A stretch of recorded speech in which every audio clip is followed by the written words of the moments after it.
you've mentioned all these different formats. So, like, what's the main difference between, like, Modern, Pioneer, Legacy, Standard, and Commander? So the main difference between all of those different formats is what cards are legal in each of the formats and how you're building the decks. So let's go ahead and carve it off by how we're building the decks.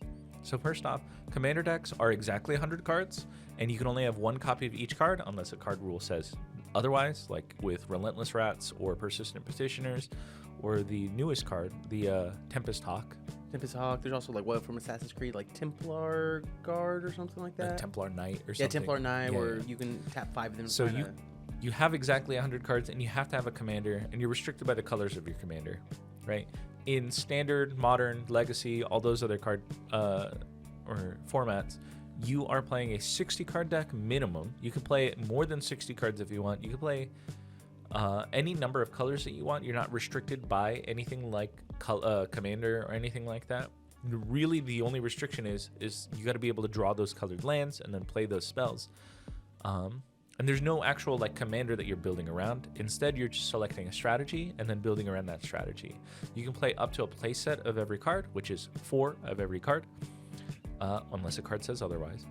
And then, yeah, you just kind of go from there. The formats are also different in that Commander is you start at 40 life, and it's multiplayer where you have more than 2 players in a game. In all the other formats like Standard, Modern, Legacy, you have 20 life to start off with, and you're playing 1v1 against another person. All right. So that's the difference between Commander and all the 60 card formats. These are all what are known as constructed formats, where you're building a deck outside of a, like, draft pool or a sealed pool. And so now let's go ahead and separate off all the different formats. So the easiest one to talk about is Standard. This is a very, like, simple format. It is the one that you might play in Arena if you're just starting out playing Magic the Gathering. Arena is a really good place to start when it comes to Magic the Gathering, by the way. But the Standard format is only the most recent Standard legal sets from the last, like, 2 years or so. So currently, as of recording this, the legal sets are going from Wilds of Eldraine onwards all the way up to Spider-Man when it releases, and Avatar: The Last Airbender set when it releases. And again, you're following the same restrictions: 60 cards minimum, play set only, unless a card says otherwise. And we got a lot of cards that say you can have any number of this card in a deck in Standard. This is the craziest Standard format I've been in, because it's like we have Tempest Hawk and, Slimes Against Humanity, and Gosh, I did not realize Slimes Against Humanity was in there. We have a lot of cards in this format that just say you can have as many copies as you want. We have Heir Apparent, which is crazy. But yeah, so Standard is just the newest sets, just those newest cards, and so it's very limited in terms of, like, what you can do. But it is very good, clean, fun Magic. The one exception to this, especially if you're listening to this in the future, is that Foundations will be legal for 5 years as opposed to just the 2 years. Think of Foundations like the older core sets. They don't want to call it a core set because it's not a core set, right? But it is a core set of cards that you'll put into your Standard decks that will persist for the next 5-ish years or so. And so it has a bunch of key cards that are like pivotal to a bunch of different strategies, and are kind of really fun to play in a bunch of different decks, like Omniscience and Progenitus and Mossborn Hydra and Twin Flame Tyrant. All of these crazy cool cards are in Foundations, and they really do form a foundation or a backbone to all these decks. But, like, the big thing here is there's going to be, if you're coming from Commander and playing one of these, like, constructed formats that are 60 card decks, there's going to be a lot of cards that you're going to be like, why is this good? And that's because it is ruthlessly efficient. And since it's a 1v1 format, you don't really need to worry about having enough resources to fight off 2 other opponents in addition to the one that you're fighting. So some of these cards that you'll think, I'm never going to play this in Commander, you might play in Standard. Right. So it's really fun if you buy a bunch of cards and you want to play some of these formats. You can, pick them up and then use the cards that you're not using in Commander to play some of these other formats. Like Stock Up. Are you playing Stock Up in Commander decks? No, but there's a reason why it's like a $5 to like $15 card for the foils, and it's because in Standard it is really, really good. Right. Yeah. That's definitely something, because I just started playing Standard like 4 months ago. Like, it has not been very long. And just the vast difference compared to coming from Commander, where like, oh, this game is meant to be fast, and it is meant to have lower cost spells unless you can cheat them in, because the games are so quick. Like, I think I had a game that was less than a minute long. Like, yeah. But you are also, I think your first Standard deck was an aggro deck. That was like aggro combo-y. And then your second Standard deck, which you're currently building, like budget Tifa Landfall. Yeah. Yeah, that one is like a really fast, I wouldn't say aggro deck, but combo deck, essentially. It definitely is a fast combo deck, because Tifa can't do anything by herself. Yeah, she needs the landfalls. But yes, so Standard is a lot faster than Commander. You can play more games of it. In these 60 card formats too, typically you're also playing best of 3, which means that you're playing at least one game, at most 3 games. I say this at the beginning of every tournament where I mention that it's a best of 3 format, like Pokemon. I'll anytime a kid's like, what does best of 3 mean? I'll either say that and I'll understand, or I'll say, you ever play rock paper scissors and you're like, oh, best 2 out of 3, and you play 2 more games of rock paper scissors and you win. It's like that. Anywho. But these 60 card formats have a 15 card sideboard, which are 15 cards that you can keep off to the side, where in between games you can swap cards in or swap cards out. As long as you have a legal deck after you make any swaps, then you're sideboarding correctly. And then you can use those to have silver bullets. That's what they call them in kind of the Magic the Gathering like internet space, to fight off certain strategies that your deck might be weak against, or that your deck might not have any answers for. So one of the more popular things to put in your sideboard in Standard is Ghost Vacuum. Yes. Because this thing eats up cards from players' graveyards. And so if your opponent is playing a very big graveyard strategy deck where they're bringing back one creature from the graveyard at the end of their turn or during their turn, like, you know, the more popular Una strategies, you can use Ghost Vacuum to suck them right up and then prevent them from putting those creatures back onto the battlefield. Or, I guess, those enchantment creatures in the case of Una, because they're bringing back sagas and stuff. Yeah. It's a really crazy deck. But yeah, and so the interesting thing about these sideboards, too, is that unlike other card games, like, I say other card games, unlike Yu-Gi-Oh!, which is like the only other card game that uses a sideboard, in Magic the Gathering, you can swap in your entire sideboard without any swaps going out, right? Okay. So like in Yu-Gi-Oh, you have to, if you put a card in, you have to take a card out, right? And that's true for every single card. In Magic, you can just, if you wanted to, you can just take your whole sideboard and shuffle it into your deck, and then just call it a 75 card deck at that point. There's not many reasons you would want to do this. Right. Most people would actually use this as a way to psych out their opponent, because they'll take their whole deck and their sideboard, shuffle it together, and then remove 15 cards. That way, people don't know what you're sideboarding in or how many cards you're sideboarding in. Because if you put 15 cards in and pull 15 cards out, who knows if you sideboarded in any actual cards. Right. Right? But yeah, no, you can shuffle in 15 cards, and this is a good way to counter mill strategies. That's going to be my next question. Like, is this a way to counteract Yeah, because like they have to mill 60 cards from your opponent if you're playing a constructed format like this. And so it's like, oh, hey, now you have to mill 75 cards. That's like starting the game with extra life against mill. Is mill common in these 60 card formats? Sometimes they are. In Modern, it's kind of like a half fringe deck. Sometimes it's a little more playable than it isn't. In Standard, I don't know if there's like a dedicated mill strategy that's good enough to be played, but they always seem to give mill some support. In older formats than that, which we'll describe what these formats are, typically they're a combo strategy, and milling is not, at least consistent milling is not like great in those formats, because a lot of older formats like Legacy and stuff like using their graveyard as a resource, and so mill is a little counterproductive, right? And so that's a long-winded way to say that's Standard, right? It's just the last 2 years plus Foundations, right?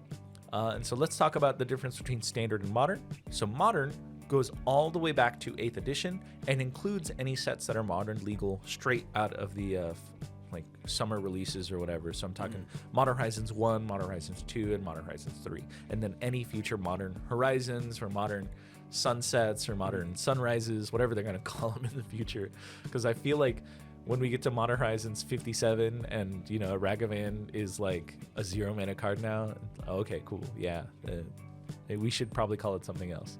But yeah, so Modern is a format that stretches all the way back to 8th edition. Okay. And the reason why it's called Modern is because this is when they started using the quote-unquote modern card frames, right? And so back in the olden days, before 8th edition, they had the old border, or we would call them retro bordered cards now.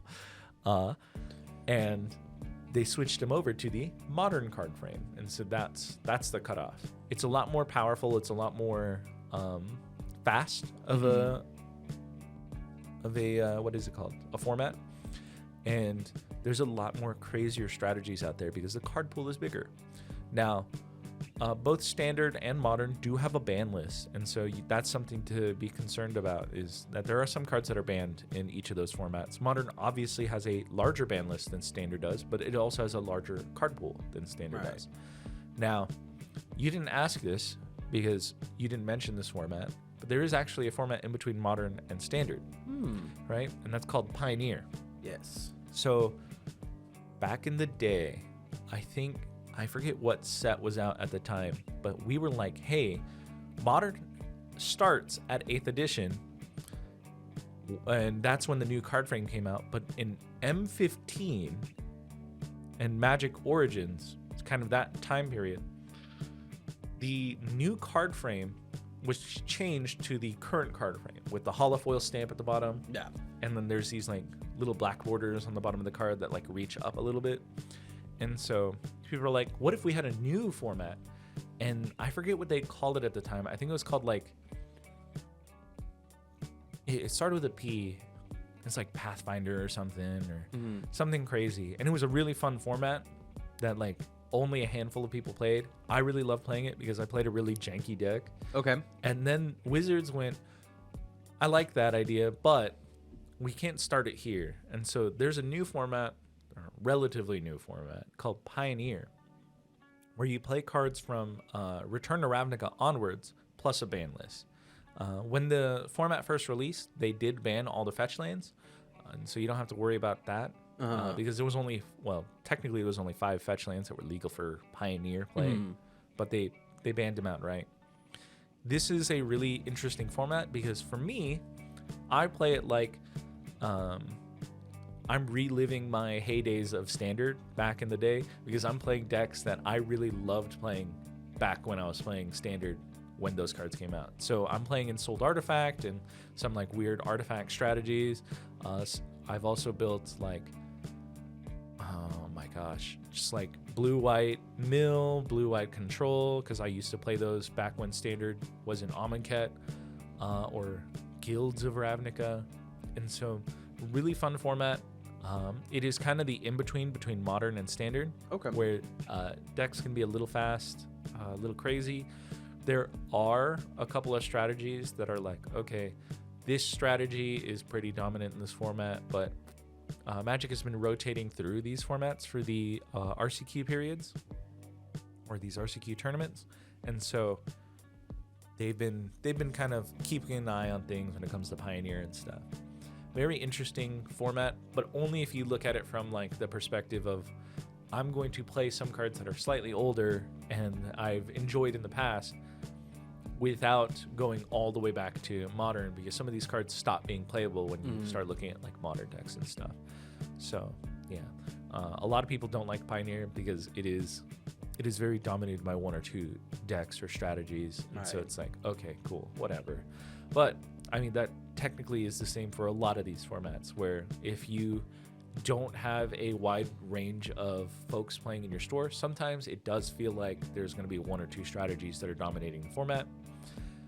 That's fine. No. It's whatever. Let's see here. The last format that we'll probably talk about is Legacy. And this is a format where I don't have a lot of knowledge on. I don't play Legacy, sadly. If only we had Jonathan. If only we had Jonathan. Jonathan can tell you so much about Legacy. Legacy is a format where you can play just about any card minus a small ban list of cards, or a very large ban list of cards. I think you can't play Black Lotus. That's for Vintage, and we don't really talk about Vintage because not many people play it. Or like people can afford Vintage. Yeah, not many people can afford Legacy. Yeah. And if you want to play a slightly more affordable Legacy, you could play Moto, which is Magic Online, where the cards. There's like a whole. If you've not played Moto, first off, the UI is very, very ancient. I've only played Arena. Okay, the UI is very ancient. You can tell. You're just like, oh wow, was this game made in the 90s? Yeah, I think so. Yeah. And it's only received updates in the form of like cards and stuff. Okay. It is very clunky to use, but it is extremely fun because it's just Magic but online. Right. And you can actually earn cards and trade cards with other folks. So people have created a whole secondary market of cards on Moto where they're like, okay, cool, there's this currency that you can use called tickets, which gets you into an event. And each ticket is about the equivalent of like maybe $1 or so. Okay. And you can build a whole commander deck for a ticket. I used to play one ticket commander on Moto, where I would buy a commander deck from a bot by trading a ticket to these bots, and then buying cards off of them. It's kind of like shopping for TCG player, or like if you've ever played an MMO, it's like shopping in an MMO where you're like, I want this and that, right. And then you just trade them one ticket and they go thanks, and then the cards are yours now, right? Not the physical cards, but the online cards, right? And you could build a commander deck for $1, and I used to have some really like funky commander decks for $1. I think I had Azuri and Alesha, who smiles at death, and a lot of people thought that my decks were a lot more powerful than they were, and they weren't. But whatever. What can you do? Because Azuri is a really scary commander. Azuri, Claw of Progress, not the mono green Azuri. This is the blue green Azuri. But anyway, I only bring this up because on Moto, you can buy these cards for a lot cheaper.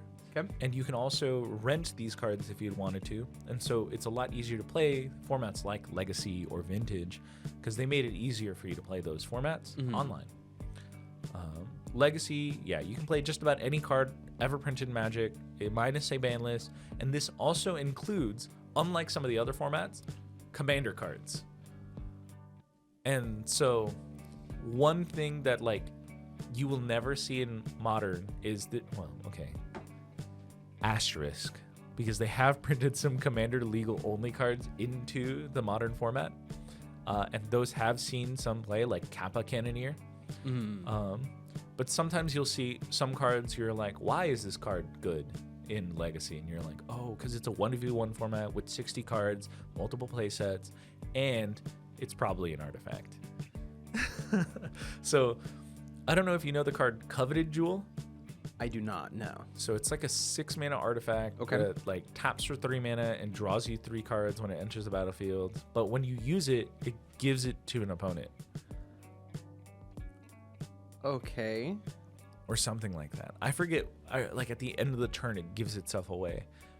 Why is this a good card in Legacy? Why is this even played in Legacy? It's because it can get cheaper if you play other spells and stuff. Like I said, I don't know Legacy, so if I'm wrong, correct me in the comments, please. You can cheat it out fairly quickly, and you can use it to draw a whole mess of cards, and then you can untap it for very cheap. And so you just play that, and it's a combo deck where you're just like, okay, cool. Because it gets traded to my hand. I'm gonna play it again. Gets traded to an opponent at the end of your turn, or something, or when it's used. Let me actually look. Okay. Because if you can just keep untapping it like during your one turn, I can see how that's pretty good. Or if you bounce it back to your hand. When it enters the battlefield, draw 3 cards. It taps to add 3 mana of any one color. Whenever one or more creatures an opponent controls attacks you and aren't blocked, that player draws 3 cards and gains control of Coveted Jewel. Untap it. Okay, so it's only when they're attacking. Only when they're attacking. Got you. And so this is if you don't give them the chance to attack. Well, so here's the thing. In Legacy, a lot of decks are actually combo decks or some sort of control deck. There's not a lot of combat-oriented strategies in Legacy decks. Interesting, okay. And so you're pretty safe with Coveted Jewel in your field. Now, there are some strategies in Legacy that do play creatures, and those decks tend to prey upon the weakness of other Legacy decks where they're like, oh, hey, you're not playing creatures, so I'm gonna punch you in the face. Mm-hmm. My Legacy deck that I wanted to build back when a lot of people here were like, hey, let's play some Legacy. I wanted to build Death and Taxes, which was a modern strategy that can be played in Legacy.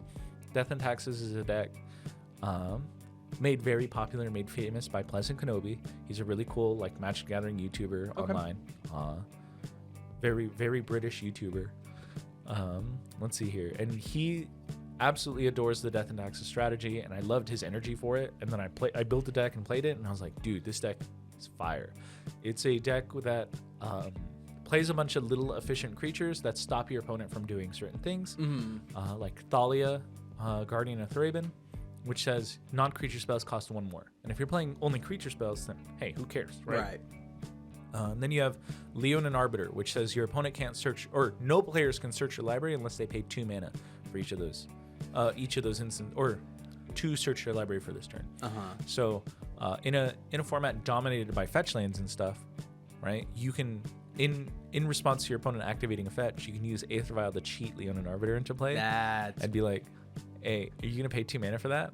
And typically they're on like 2 mana. That sounds like a rage deck. That sounds like a rage. Oh my gosh, it is so fun to play because it's a rage deck. But yeah, it's a strategy that was playable in Legacy. I don't know how good it is now, because there's a lot of like really efficient creatures that were printed in Commander sets or were printed in Conspiracy sets that can't see play in Modern because they're not legal in Modern yet, that you can play in Legacy, like Sanctum Prelate, which says when it enters the battlefield, choose a number, and players can't cast spells of that number. Yep, no, I think Rico has played that against me. And I don't like it.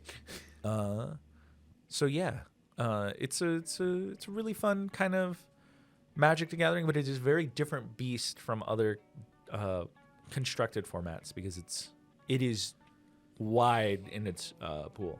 And so now, whenever you hear someone say, this is Legacy playable, or this is Modern playable, whenever they point at a card, they're saying what formats it's technically legal in. Commander uses the Legacy pool minus the Commander ban list. Right. So if someone says, yes, that is Legacy playable, and you're like, okay, cool.